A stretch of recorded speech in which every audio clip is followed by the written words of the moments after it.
Hello everyone, success to sociology पर आप सबका स्वागत है। अगर आप लोग इस चैनल से पहली बार जुड़े हैं तो चैनल को सब्सक्राइब करिएगा। क्लास पसंद आए तो वीडियो को लाइक करिएगा। इस चैनल को ज़्यादा से ज़्यादा लोगों तक शेयर कर दीजिएगा।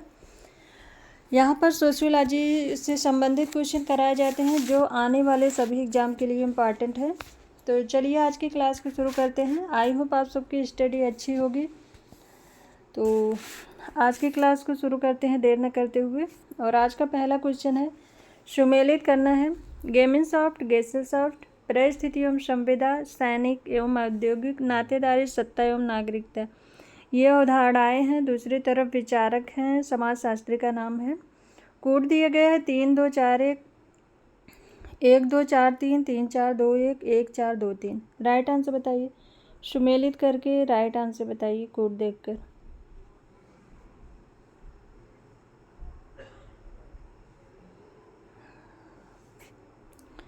तो राइट आंसर होगा यहाँ पर गेमिंग सॉफ्ट, गेसल सॉफ्ट, फर्डिनेंड टॉनिज का है। परिस्थिति संविदा हेनरी मैन का है। सैनिक औद्योगिक स्पेंसर का है। नातेदारी, सत्ता एवं नागरिकता एल.टी. हाउ का है। तो यहाँ पर राइट आंसर हो गया 3 4 2 1। 3 4 2 1 ऑप्शन थर्ड राइट आंसर है।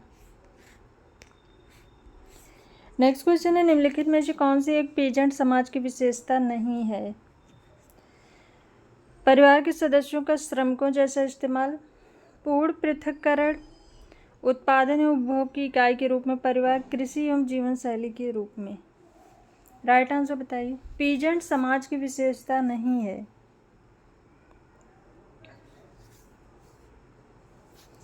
तो पूर्ण पृथक्करण ये नहीं होगा, ऑप्शन सेकंड राइट आंसर है।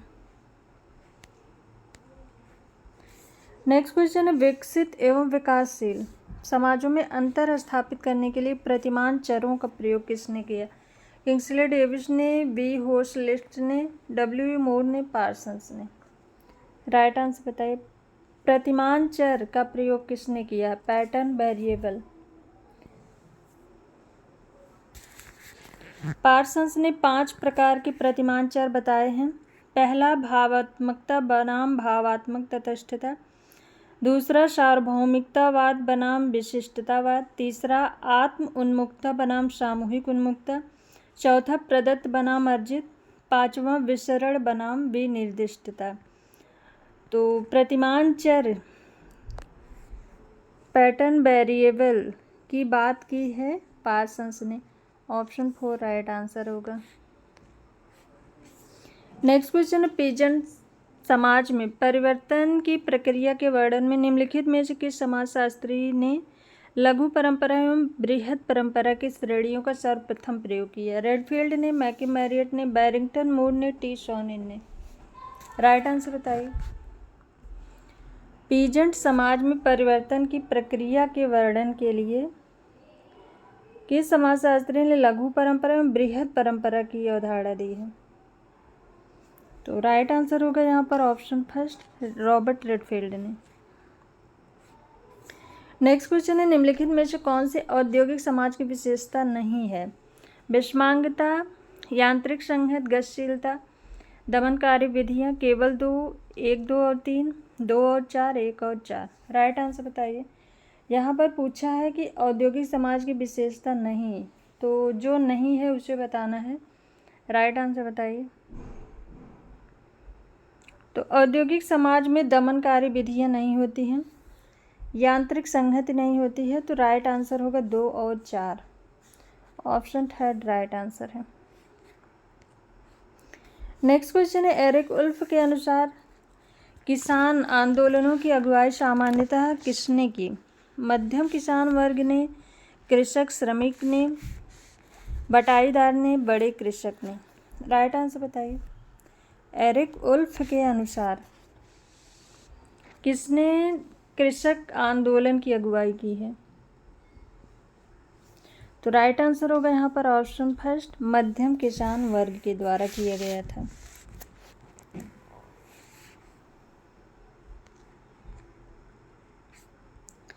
नेक्स्ट क्वेश्चन है यहाँ पर, ग्रामीण नगरीय सातत्य के संप्रत्य के संदर्भ में निम्नलिखित में से कौन सा कथन सही है? इसका आशय है कि गांव एवं नगर विभक्त इकाइयां हैं। इसका आशय है गांव एवं नगर आपस में जुड़े होने पर भी एक दूसरे से अलग हैं।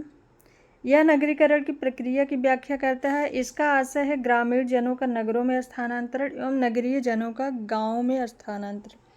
ग्रामीण नगर सातत्य के संप्रत्यय का क्या अर्थ है? राइट आंसर बताइए। तो राइट आंसर होगा ऑप्शन 4, ग्रामीण जनों का नगरों में स्थानांतरण और नगरीय जनों का गांवों में स्थानांतरण। नेक्स्ट क्वेश्चन है यहाँ पर, निम्नलिखित में से कौन सा कथन सही नहीं है? तो गलत कथन बताना है इसमें। माना जाता है कि किसान परंपरा में निष्ठा रखते हैं।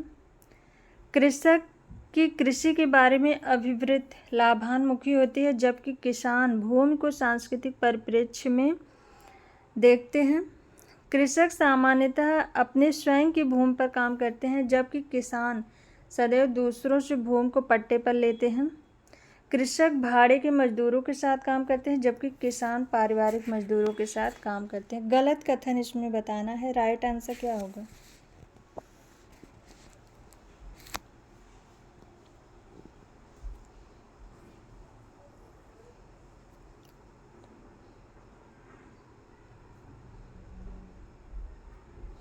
राइट आंसर होगा यहाँ पर ऑप्शन थर्ड।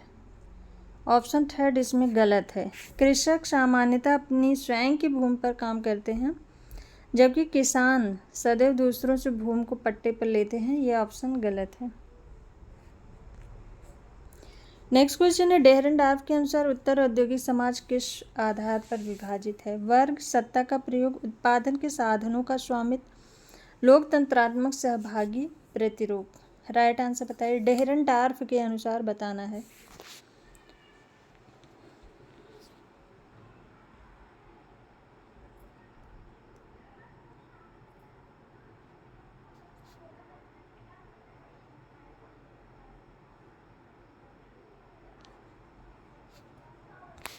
तो राइट आंसर होगा ऑप्शन सेकंड, सत्ता का प्रयोग।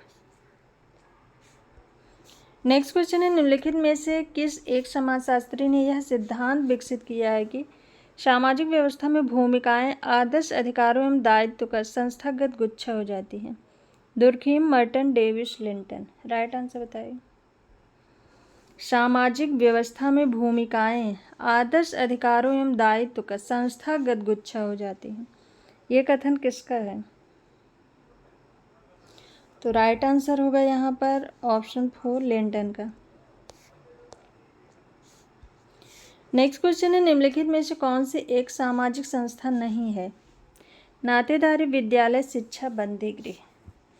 कौन इसमें सामाजिक संस्था नहीं है? राइट आंसर बताइए।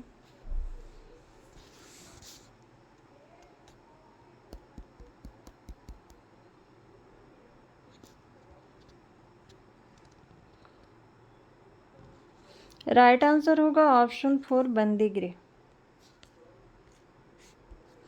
नेक्स्ट क्वेश्चन है, सामाजिक संस्था क्या है?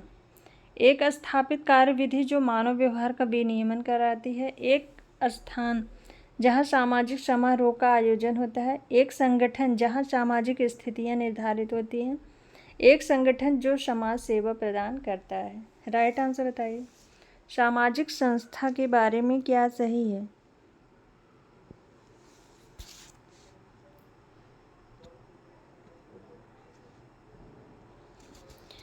तो राइट आंसर होगा ऑप्शन फर्स्ट, एक स्थापित कार्यविधि जो मानव व्यवहार का विनियमन कराती है।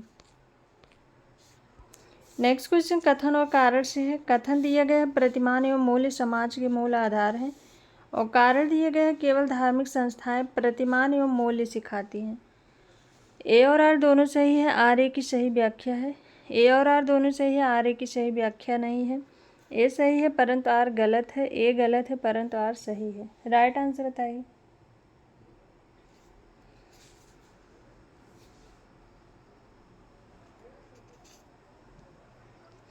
राइट आंसर क्या होगा?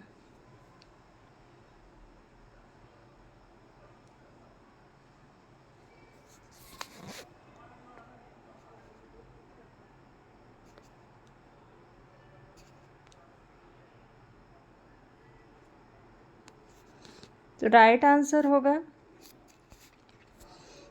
Option third. प्रतिमान एवं मूल्य समाज के आधार हैं, ये सही है। केवल धार्मिक संस्थाएं प्रतिमान एवं मूल्य सिखाती हैं, ये गलत है। धार्मिक संस्था के अलावा और भी संस्थाएं हैं जो हमें प्रतिमान एवं मूल्य सिखाती हैं। तो ए सही होगा, आर गलत है, ऑप्शन थर्ड राइट आंसर है। नेक्स्ट क्वेश्चन है पार्सन्स के अनुसार औद्योगिक समाज के लिए निम्नलिखित में से क्या लागू होता है? तटस्थता, विशिष्ट परकता, सर्वपरक, उपलब्धि, सामूहिकता। और कोड दिया गया है 1 और 3, 2 और 3, 1 और 4, 1, 3 और 4। राइट आंसर बताइए टेलकट पार्सन्स के अनुसार।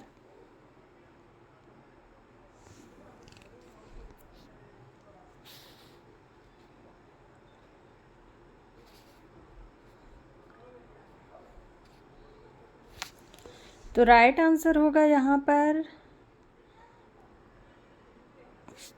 तटस्थता, सर्वपरक, उपलब्ध और सामूहिकता। ऑप्शन 4 इसमें राइट आंसर होगा।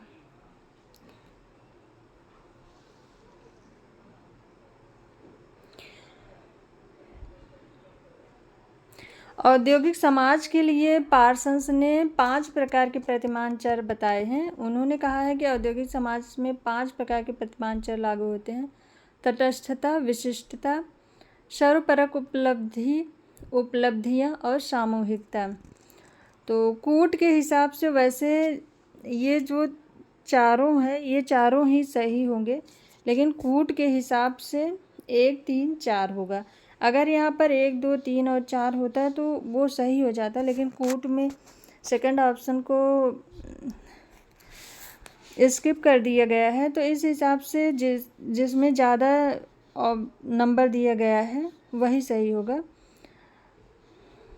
तो ऑप्शन 4 इसमें राइट आंसर है। नेक्स्ट क्वेश्चन है औद्योगिक समाज में सामाजिक स्त्रीकरण के संबंध में निम्नलिखित कथनों पर विचार करें। औद्योगिक समाज अस्त्रीकृत होता है। औद्योगिक समाज जात के आधार पर स्त्रीकृत होता है। औद्योगिक समाज वर्ग एवं परिस्थिति के आधार पर स्त्रीकृत है। औद्योगिक समाज व्यक्ति की सामाजिक गतिशीलता में अवरोध पैदा करता है। कोड दिया गया है 1 और 4, केवल 3 और 4, 2, 3 और 4। राइट आंसर बताइए। औद्योगिक समाज में सामाजिक स्त्रीकरण के संबंध में क्या सही है? तो औद्योगिक समाज अस्त्रीकृत नहीं होता है, ये गलत हो गया। औद्योगिक समाज जात के आधार पर स्त्रीकृत है, ये भी गलत है। औद्योगिक समाज वर्ग एवं परिस्थिति के आधार पर स्त्रीकृत है, ये सही है। औद्योगिक समाज व्यक्ति की गतिशीलता में अवरोध पैदा करता है, तो ये गलत है। तो राइट आंसर हो गया यहाँ पर केवल 3 सही है। ऑप्शन सेकंड राइट आंसर होगा।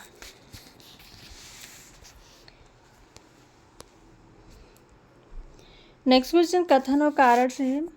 कथन दिया गया है यहाँ पर आधुनिकीकरण की प्रक्रिया में भारत में जात व्यवस्था की पकड़ को चुनौती दी है। और कारण है यहाँ पर गतिशीलता जात व्यवस्था में परिवर्तन की एक घटना के रूप में जात की मूल संरचना को चुनौती नहीं देती है। ए और आर दोनों सही है, आर ए की सही व्याख्या है। ए और आर दोनों सही है, आर ए की सही व्याख्या नहीं है। ए सही है, आर गलत है। ए गलत है, आर सही है। राइट आंसर बताइए।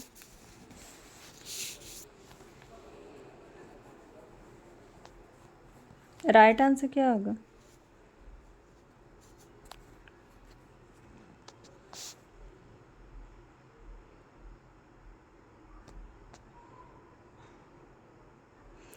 तो राइट आंसर होगा यहाँ पर आधुनिकीकरण की प्रक्रिया ने भारत में जाति व्यवस्था की पकड़ को चुनौती दी है, ये ऑप्शन सही है। और कारण है गतिशीलता जात व्यवस्था में परिवर्तन की एक घटना के रूप में जाति व्यवस्था की मूल संरचना को चुनौती नहीं देती, ये ऑप्शन भी सही है, लेकिन व्याख्या नहीं है। ऑप्शन सेकंड इसमें राइट आंसर होगा। नेक्स्ट क्वेश्चन है कथन और कारण से है। कथन दिया गया है इरावती कर्वे के विचार की जात एक विस्तृत नातेदारी समूह है। और कारण है एक ही जात के सदस्यों का विश्वास है कि वे सह पूर्वज के वंशज हैं। और कोड दिया गया है यहाँ पर ए और आर दोनों सही, आर ए की सही व्याख्या भी करता है। ए और आर दोनों सही, आर ए की सही व्याख्या नहीं करता है। ए सही है परंतु आर गलत है, ए गलत है परंतु आर सही है। राइट आंसर बताइए।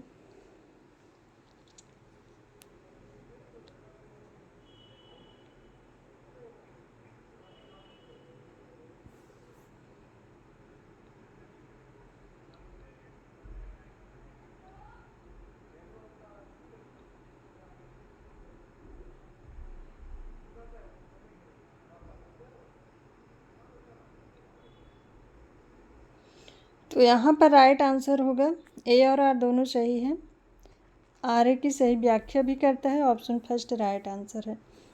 इरावती कर्वे के विचार से जात एक विस्तृत नातेदारी समूह है, क्योंकि एक ही जात के सदस्यों का विश्वास है कि वे सह पूर्वज के वंशज हैं। नेक्स्ट क्वेश्चन है, कार्ल मार्क्स के अनुसार मिथ्या चेतना निम्नलिखित में से क्या है?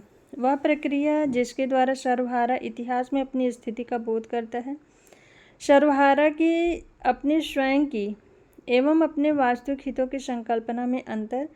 सर्वहारा की बुर्जुआ एवं सर्वहारा संकल्पनाओं के बीच अंतर। यह विचार कि किसी वर्ग द्वारा आधारित कोई सामान्य विश्वास अनिवार्यता सही है। राइट आंसर बताइए। कार्ल मार्क्स के अनुसार मिथ्या चेतना के बारे में क्या सही है? मिथ्या चेतना क्या है? तो राइट आंसर होगा ऑप्शन सेकंड, सर्वहारा की अपने स्वयं की एवं अपने वास्तविक हितों की संकल्पना में अंतर। नेक्स्ट क्वेश्चन है, सावकाश वर्ग के सिद्धांत में वेबलेन ने क्या कहा है? सामाजिक स्थिरता के साथ उपभोक्तावाद की तुलना की है। समाज के वित्तीय रूप से सफल समूहों के सुस्पष्ट अवकाश के साथ प्रदर्शन उपभोग की तुलना की है। नव धनिकों के जीवन शैलियों की तुलना की है। महिलाओं के वंचन के साथ सामाजिक विचारों की तुलना की है। राइट आंसर बताइए। सावकाश वर्ग के सिद्धांत में वेबलेन ने क्या बताया है? इनकी पुस्तक है the theory of leisure class. तो यहाँ राइट आंसर होगा ऑप्शन सेकंड, समाज के वित्तीय रूप से सफल समूहों के सुस्पष्ट अवकाश के साथ प्रदर्शन उपभोग की तुलना की है। नेक्स्ट क्वेश्चन है, लुम्पन सर्वहारा का संप्रत्यय निम्नलिखित में से किस सिद्धांत में? मार्क्सवादी सिद्धांत में, वेबर के सिद्धांत में, पार्सन्स के सिद्धांत में, दुर्खीम के सिद्धांत। राइट आंसर बताइए। लुम्पन सर्वहारा की अवधारणा कार्ल मार्क्स ने द होली फैमिली पुस्तक में दी है। सर्वहारा वर्ग की अवधारणा इन्होंने द होली फैमिली में दी है और इसी में इन्होंने लुम्पन सर्वहारा के बारे में भी बताया है। राइट आंसर होगा ऑप्शन फर्स्ट, मार्क्सवादी सिद्धांत। नेक्स्ट क्वेश्चन है, भारत में आधुनिकीकरण की प्रक्रिया जात के आंतरिक तर्क में परिवर्तन लाती है।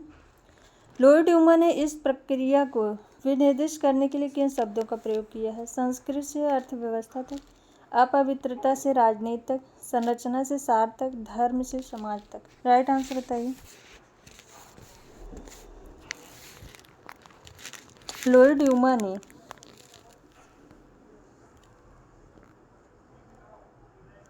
राइट आंसर होगा अपवित्रता से राजनीति तक। ऑप्शन सेकंड राइट आंसर है। नेक्स्ट क्वेश्चन है, जब जात समूह अपने आप को समस्तरीय रूप से समेकित करता है तथा अपने विकास के लिए विशिष्ट नीतियों अथवा कार्यक्रमों की मांग करता है, तब यह राजनीतिक दल की भांति कार्य करने लगता है, दबाव समूह की भांति कार्य करता है, प्रबल जात की भांति काम करने लगता है, अपने स्वयं के लिए वर्ग की भांति कार्य करने लगता है। राइट आंसर बताइए। राइट आंसर क्या होगा? जब जात समूह अपने को समस्तरीय रूप से समेकित करता है तब अपने विकास के लिए विशिष्ट नीतियों अथवा कार्यक्रमों की मांग करता है, तब यह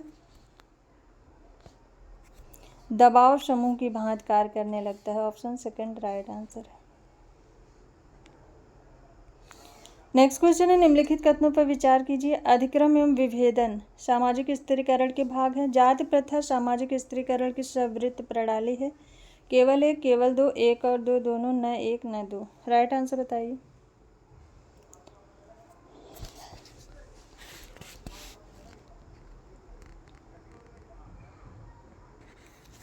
तो राइट आंसर होगा अधिक्रम एवं विभेदन सामाजिक स्त्रीकरण के भाग है, सही है। जाति प्रथा सामाजिक स्त्रीकरण की सवृत्त प्रणाली है। एक और दो दोनों सही है। ऑप्शन थर्ड राइट आंसर है। नेक्स्ट क्वेश्चन है, निम्नलिखित कथनों पर विचार कीजिए।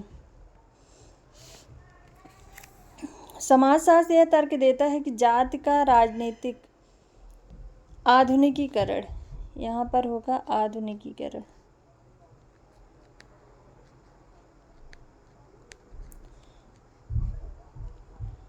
कुछ वर्ड टाइप करने में वही जो गलत ही हो जाता है। तो यहाँ पर होगा समाजशास्त्र यह तर्क देता है कि जाति का राजनीतिक आधुनिकीकरण तब होता है जब, तीन ऑप्शन दिए गए हैं। जाति अपने आप को एक वर्ग में विलीन कर लेती है, जाति समूह अपने आप को दबाव समूह के रूप में संगठित करती है, और जाति संघात्मक नियमों पर संक्रिया से संगठित होती है। कोड दिया है केवल एक और तीन, केवल दो और तीन, एक दो और तीन। राइट आंसर बताइए। जाति के राजनीतिक आधुनिकीकरण के बारे में बताना है। तो जाति अपने आप को एक वर्ग में विलीन कर देती है, ये भी सही है। जाति अपने आप को दबाव समूह के रूप में संगठित करती है, ये भी सही है। जाति संघात्मक नियमों पर संक्रिया से संगठित होती है, ये भी सही है। ऑप्शन 4 राइट आंसर होगा, 1, 2 और 3।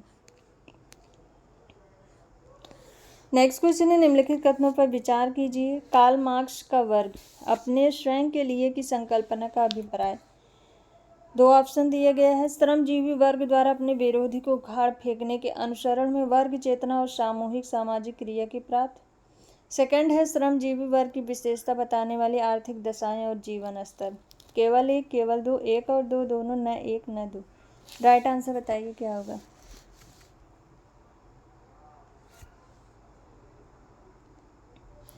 तो यहाँ पर राइट आंसर होगा ऑप्शन थर्ड, एक और दो दोनों सही है। कार्ल मार्क्स का वर्ग अपने स्वयं के लिए इसकी संकल्पना से अभिप्राय। श्रमजीवी वर्ग द्वारा अपने विरोधी को उखाड़ फेंकने के अनुसरण में वर्ग चेतना और सामूहिक सामाजिक क्रिया के प्राप्त। श्रमजीवी वर्ग की विशेषता बताने वाले आर्थिक दशाएं और जीवन स्तर, दोनों सही है। नेक्स्ट क्वेश्चन है, कार्ल मार्क्स के अनुसार सामाजिक परिवर्तन के संबंध में निम्नलिखित में से कौन सा कथन सही है। सामाजिक परिवर्तन होता है जब समाज वर्ग संघर्ष का अनुभव करता है, कोई सृजनात्मक व्यक्ति अपने नेतृत्व के गुणों के आधार पर नए मूल्यों एवं नैतिकताओं को लाता है। केवल एक, केवल दो, एक और दो दोनों, न एक न दो। राइट आंसर बताइए क्या होगा।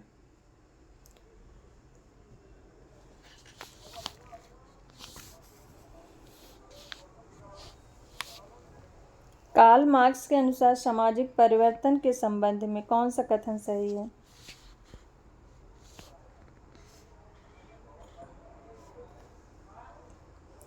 तो समाज वर्ग संघर्ष का अनुभव करता है, ये सही है। कोई सृजनात्मक व्यक्ति अपने नेतृत्व के गुणों के आधार पर नए मूल्यों एवं नैतिकताओं को लाता है, ये ऑप्शन सही नहीं, क्योंकि क्वेश्चन में कार्ल मार्क्स के अनुसार बताना है सामाजिक परिवर्तन, तो उन्होंने सामाजिक परिवर्तन वर्ग संघर्ष के माध्यम से बताया है। और ये सृजनात्मक व्यक्ति अपने नेतृत्व के, ये जो है चमत्कारी सत्ता पर आधारित है, ये नहीं होगा, केवल एक सही है। Option first right answer. Karl Marx ने किसी चमत्कारी सत्ता की बात ही नहीं की थी। तो नेक्स्ट क्वेश्चन है, यहाँ पर निम्नलिखित कथनों पर विचार करना है। सामाजिक परिवर्तन के विकासवादी सिद्धांत यह सुझाव देते हैं कि समाज सरल से जटिल होता है, समाज की प्रगति रेखीय रूप से होती है, समाज में परिवर्तन विभेदीकरण की प्रक्रिया द्वारा होता है। केवल एक, केवल दो और तीन, एक, दो और तीन। राइट आंसर बताइए। सामाजिक परिवर्तन के विकासवादी सिद्धांत के बारे में क्या सही है। तो समाज जो है सरल से जटिल होता है, ये भी सही है। समाज की प्रगति रेखीय रूप से होती है, ये भी सही है। समाज में परिवर्तन विभेदीकरण की प्रक्रिया द्वारा होता है, ये भी सही है। ऑप्शन 4 राइट आंसर होगा, 1, 2 और 3। नेक्स्ट क्वेश्चन है, निम्नलिखित में से कौन सी बात जजमानी व्यवस्था की विशेषता नहीं है? पारस्परिक संबंध, वंशागत, सेवाओं के बदले वस्तुएं, भिन्न भिन्न कमीन की क्रियाओं का प्रयास समरूप है। राइट आंसर बताइए, कौन सी इसमें जजमानी व्यवस्था की विशेषता नहीं है? तो राइट आंसर होगा ऑप्शन 4, भिन्न भिन्न कमीन की क्रिया का प्रयास जो है समरूप है। तो समरूप नहीं होता है, सबका कार्य अलग अलग होता है, सबको समाज में अलग अलग कार्य दिए गए हैं जजमानी व्यवस्था में, तो समरूप नहीं होगा। नेक्स्ट क्वेश्चन है, लुई ड्यूमा ने जाति को निम्नलिखित में से किस आधार पर संप्रत्ययकृत किया है? सामाजिक विभेदीकरण, अस्पृश्यता, वर्ग एवं असमान शक्ति संबंध, पवित्र एवं अपवित्र का द्वंद्वात्मक विरोध, कार्यपरकता एवं विभेदीकरण। राइट आंसर बताइए। लुई ड्यूमा के अनुसार बताना है कि उन्होंने जाति व्यवस्था को किस आधार पर बताया है। तो राइट आंसर होगा ऑप्शन 3, पवित्र एवं अपवित्र का द्वंद्वात्मक विरोध। नेक्स्ट क्वेश्चन है, सर्वहारा एवं गुलाम के बीच अंतर के बारे में निम्नलिखित में से कौन सा एक सही है? सर्वहारा मजदूरी वाला स्वतंत्र श्रमिक है जबकि गुलाम नहीं है। सर्वहारा नगरीय है जबकि गुलाम ग्रामीण है। सर्वहारा के पास थोड़ा भू स्वामित्व होता है जबकि गुलाम के पास नहीं होता है। दोनों में कोई अंतर नहीं है। कौन सा एक सही है? राइट आंसर बताइए।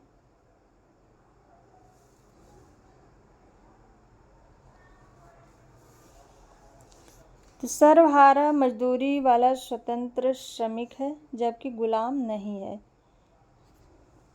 गुलाम स्वतंत्र नहीं होता है, वो किसी के अपने स्वामी के अधीन होता है। तो राइट आंसर होगा ऑप्शन 1। सो आज की ये क्लास यहीं तक। आई होप आप सबको ये क्लास पसंद आए। क्लास पसंद आए तो वीडियो को लाइक शेयर एंड सब्सक्राइब करिए। किसी क्वेश्चन में डाउट लगे तो कमेंट जरूर करिएगा। Thank you.